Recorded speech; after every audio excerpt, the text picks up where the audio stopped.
Welcome to விட்டாக் media. உங்களோட பேசி கொண்டு போது உங்களுக்கு கார்த்திக். இன்னைக்கு நம்ம பார்க்க போற விஷயம் என்ன அப்படின்னா, அதாவது நேற்றைய தினம் நாம் தமிழர் கட்சியினுடைய நாடாளுமன்ற தொகுதி வேட்பாளர் அறிமுக கூட்டம் சிறப்பாக நடைபெற்று முடிந்தது.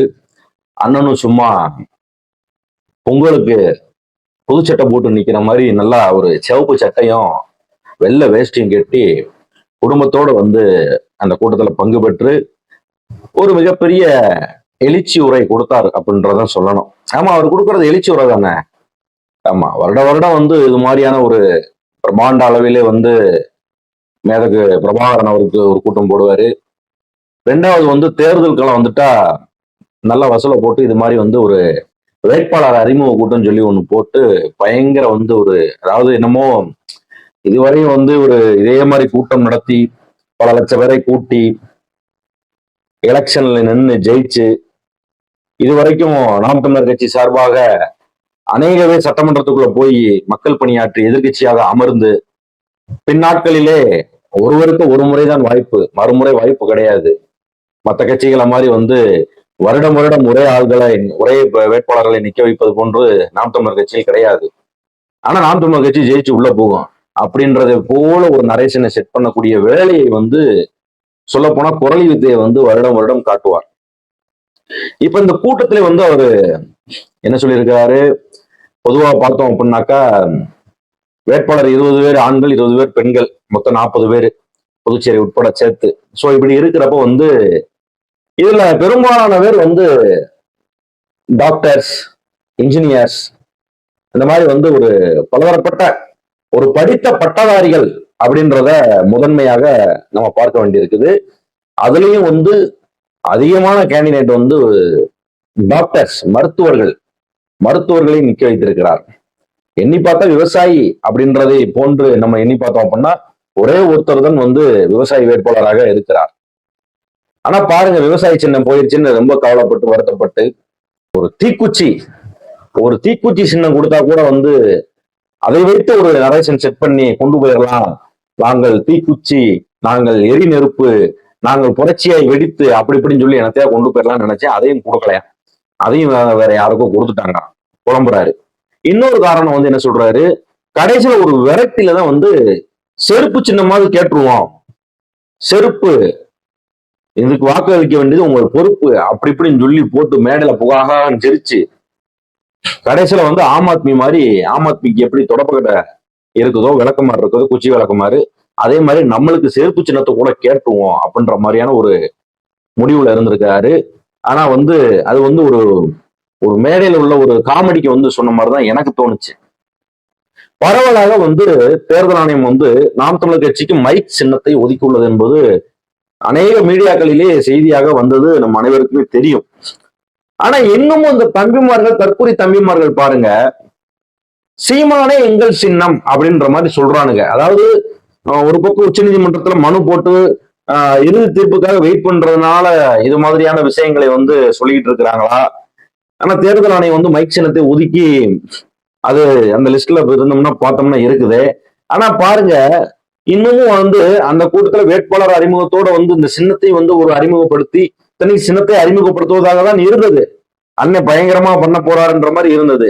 ஆனா எனக்கு அந்த மீட்டிங்கை பார்க்கும்போது கடைசி வரைக்கும் சின்னத்தை பெரிதாக அதை முன்னிலைப்படுத்தவில்லை என்பதை போல தெரிகிறது. இறுதியாக ஒரு ஹேஷ்டேக் எப்படி சீமானின் சின்னம் என்ன அப்படின்றது தொடங்கி, விளவிள எழுவோம்ன்றது தொடங்கி, திசையெங்கும் நாம் தமிழர் அப்படின்றது ஒரு ட்விட்டர்ல ஒரு 3 லட்சம் ட்விட்டர் போட்டு ஒரு புரட்சி பண்ணி, என்னமோ அதை கொண்டு போய் கொடுத்தோடனே தேர்தல் ஆணையத்துல இவங்க கேட்கிற சின்னத்தை கொடுத்துற மாதிரி கொடுத்து, இறுதியாக சீமானின் சின்னம் என்ன அப்படின்ற மாதிரி பழையபடி வருது. சீமான் தான் எங்கள் சின்னம் அப்படின்ற மாதிரி வருது. இது ஏன் எதை நோக்கி இதன் இப்படி இருக்குதுன்றது தெரியல.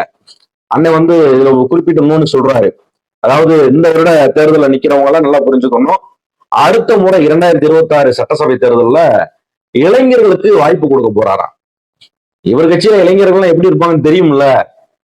அப்படி செய்யவே மாட்டாரு. இவர் கட்சியில் உள்ள இளைஞர்கள் முழுவதுமாக இவர் ஏத்தி விட்டு திரள் நிதி கொடுக்க மட்டுமே லாய்க்கியாக இருக்கிற இளைஞர்களை வடிகட்டின முட்டாள்களை தான் வைத்திருப்பார்.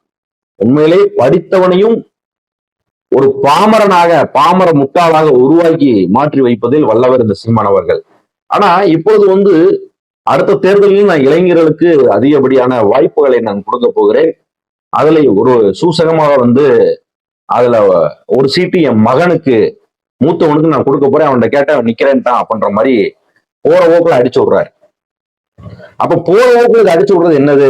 பாக்குறவங்களுக்கு கேட்கறவங்களுக்கு அது எப்படி தெரியும்? சீமான் அவர்களின் மகன் வந்து சின்ன பையன் தான், இல்லங்கல இன்னும் வந்து அநேகமா வந்து ஏன்னா 25 வயசு குறைஞ்சபட்சம் வேணும். ஆனா வந்து சீமான் அவர்களின் மகனுக்கு வந்து ஒரு 20 வயசு கூட இருக்கலாம்னு வச்சுக்கோங்களேன். அதனால வந்து சின்ன பையன் தான், படிச்சுக்கிட்டு இருக்கிற பையன் தான், அதனால வாய்ப்பு இல்லை. இருந்தாலும் ஒரு விஷயத்த வந்து விதைக்கிறாரு பாருங்க. இப்படி ஒட்டுமொத்த தமிழ்நாட்டுல இருந்தும் எல்லா மாவட்டத்துல இருந்து ஆள் போறப்ப, தன்னுடைய கட்சிக்காரங்க போறப்ப ஒரு விஷயத்த வந்து சீமான் அவர்கள் விதைக்கிறாரு பாருங்க. அப்ப இது மூலமா வந்து வாரிசு அரசியலுக்கு நகர்த்துகிறாரா அப்படின்றதையும் நம்ம பார்க்க வேண்டியிருக்குது. வாரிசு அரசியலை எதிர்த்துக்கிட்டு இருக்கிறவர் வந்து என் மகனுக்கு நான் சீட்டு கொடுப்பேன், அவன்கிட்டையும் நான் சொல்லிட்டேன், அவனும் சரின்னு சொல்லிட்டான் அப்படின்றதெல்லாம் எவ்வளவு பெரிய ஒரு சில்லறத்தனமான ஒரு விஷயம். கேட்டா வந்து என்ன சொல்றாரு, இப்ப தம்பியில் என்ன சொல்றாங்க, இல்ல அது வந்து ஹிமாயின் அவர்களுடைய மகனை சொன்னாரு, தன்னுடைய மகனுக்கு அப்படின்றது, மற்றபடி வேற ஒண்ணும் கிடையாது, நீங்க நினைக்கிற மாதிரி கிடையாது அப்படி இப்படின்ற மாதிரி இது பண்றாங்க. அதுக்கப்புறம் என்ன சொல்றாரு, பழையபடி இதுல வந்து ஒரு ஈழ கதையை ஒண்ணு கொண்டு வர்றாரு. அதாவது எல்டிடி அமைப்பினர் வந்து பொதுவாவே வந்து எந்த ஒரு ஒரு போர் கொள்றவங்க, ஒரு படையினர், போர் படையினர் எப்பயுமே வந்து ஒரு பொது அறிவோடு தான் செயல்படுவாங்க. சும்மா வந்துட்டு என்ன சொல்றது, உனக்கு இவ்வளவு குண்டுதான், இதை நீ வச்சுட்டு போய் சண்டை செய்யி, அதுக்கு மேல இல்லைன்னா செத்துப்போ, அப்பெல்லாம் எந்த ஒரு தலைவனும் படைத்தலைவனும் சொல்ல மாட்டான். ஆனா பாருங்க, நேற்று கூட்டத்துக்கு அது சம்பந்தமே இல்லை. எனக்கும் ஒரு விஷயம் அதான் படுது, என்ன அப்படின்னா, பிரபாகரனை உங்களுடைய தலைவனாவே வச்சுக்கோங்க, எனக்கு அது பிரச்சனையே கிடையாது, தலைவனாவே வச்சுக்கோங்க. ஏன்னா வந்து நீங்க பிரபாகரன் மூலியமா தான், அந்த ஈழ அரசியல் மூலியமா தான் நீங்க வந்து வந்தீங்க, செஞ்சீங்க, எல்லாம் கரெக்ட் தான். ஆனா ஒரு விஷயம் சிந்திச்சு பாருங்க, தற்பொழுது உள்ள சூழலில் இந்திய அரசியலில் பிரபாகரன் ஏன் தேவை? ஈழ அரசியல் ஏன் தேவை? இன்னமும் அங்கு நடந்ததாக கூறப்படும் கட்டுக்கதையில் ஏன் தேவை? பால்ரச சைக்கிள் பால்ரச குண்டை வச்சு அவங்க வந்து போர் புரிஞ்சாங்கன்றதெல்லாம் எவ்வளவு பெரிய அபத்தமான ஒரு விஷயம். அது வந்து விடுதலை புலிகளை வந்து ஒரு கொச்சைப்படுத்துற மாதிரி, ஒரு சிறுமைப்படுத்துற மாதிரி தெரியலையா? நீ என்ன மேடையில உட்கார்ந்துட்டு மேடையில நின்றுக்கிட்டு நீ வந்து ஜோக் அடிச்சு பேசிக்கிட்டு வச்சுக்கிட்டு, நீ எவ்வளவு பெரிய தலைவனை உண்மையிலே சொல்றேன். இன்னும் அந்த அமைப்புல இருக்கிறவங்க யாராவது இருந்தாங்கன்னா செஞ்சாங்கன்னா, வெளியே வந்து இது மாதிரி சீமான் பேசுகிறதெல்லாம் முற்றிலுமாக தவறானது, பொய், இதெல்லாம் நம்பாதீங்க அப்படின்றதெல்லாம் வெளிப்படுத்தணும்.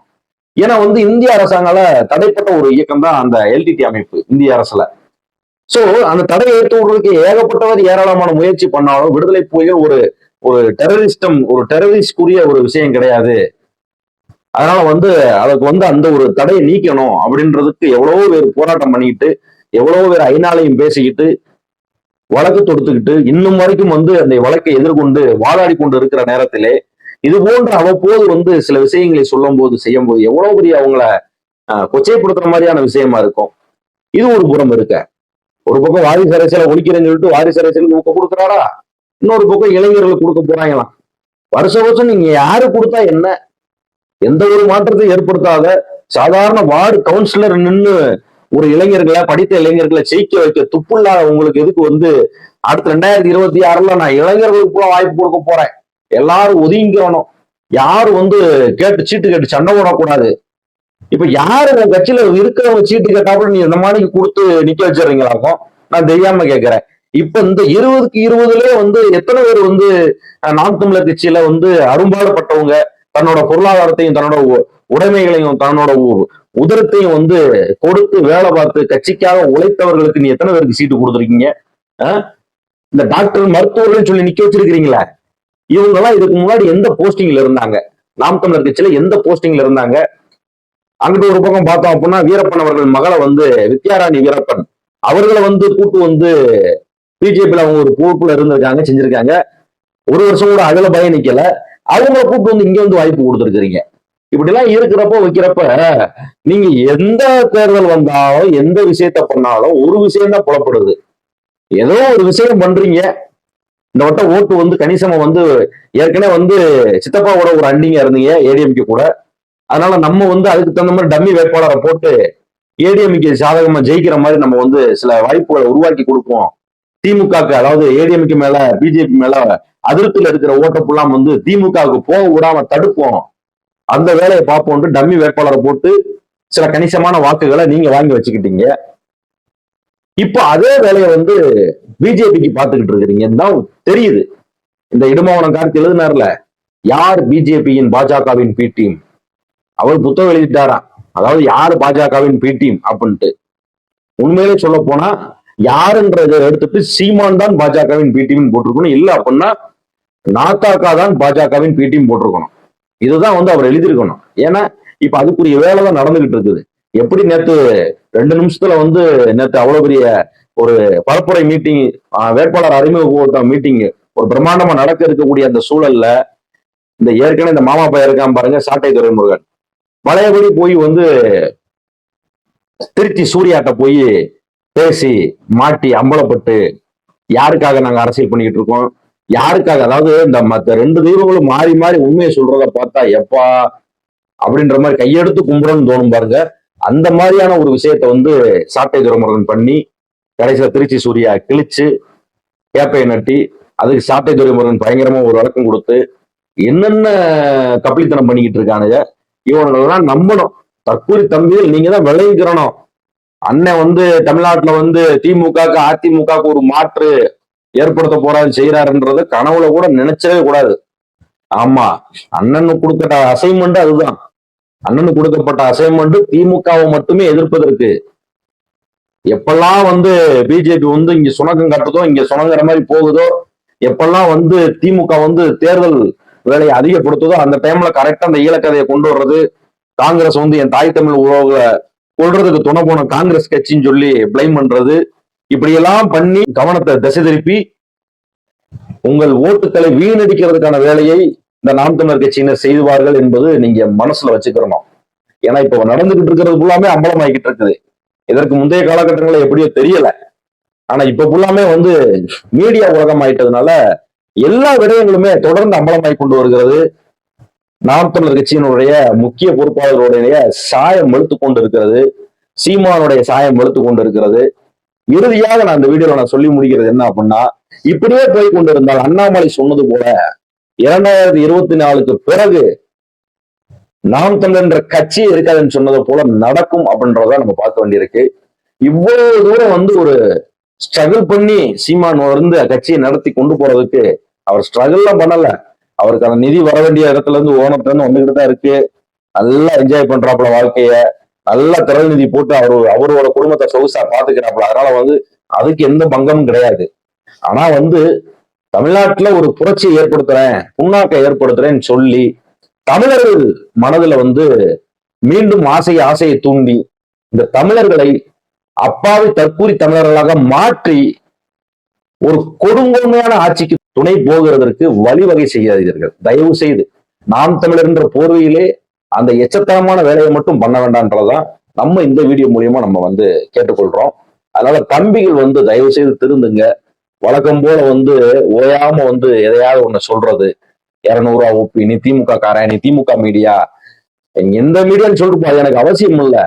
ஆனா பாரு உன் கட்சிக்குள்ள என்னென்ன மாதிரி பண்ணிக்கிட்டு இருக்காங்க பாரு. நாம் தமிழர்ன்ற பேரை வச்சுக்கிட்டு தமிழர் நலனுக்காக இத்தனை செய்ய போறோம், இத்தனை நம்ம பண்ண போறோம்ன்ற மாதிரி சொல்லிக்கிட்டு அங்கிட்ட திரைமறைவுல எப்படி பேரம் பேசிக்கிட்டு அவங்ககிட்ட காசை வாங்கிக்கிட்டு அவங்கள வந்து பல்லுப்படாம செய்யறதுக்கு வந்து முட்டு கொடுத்துக்கிட்டு இருக்கானுங்கன்றத வருகிற விஷயங்களை வச்சு நீங்களே புரிஞ்சுக்கிறணும். அடுத்த வீடியோல நம்ம பார்ப்போம்.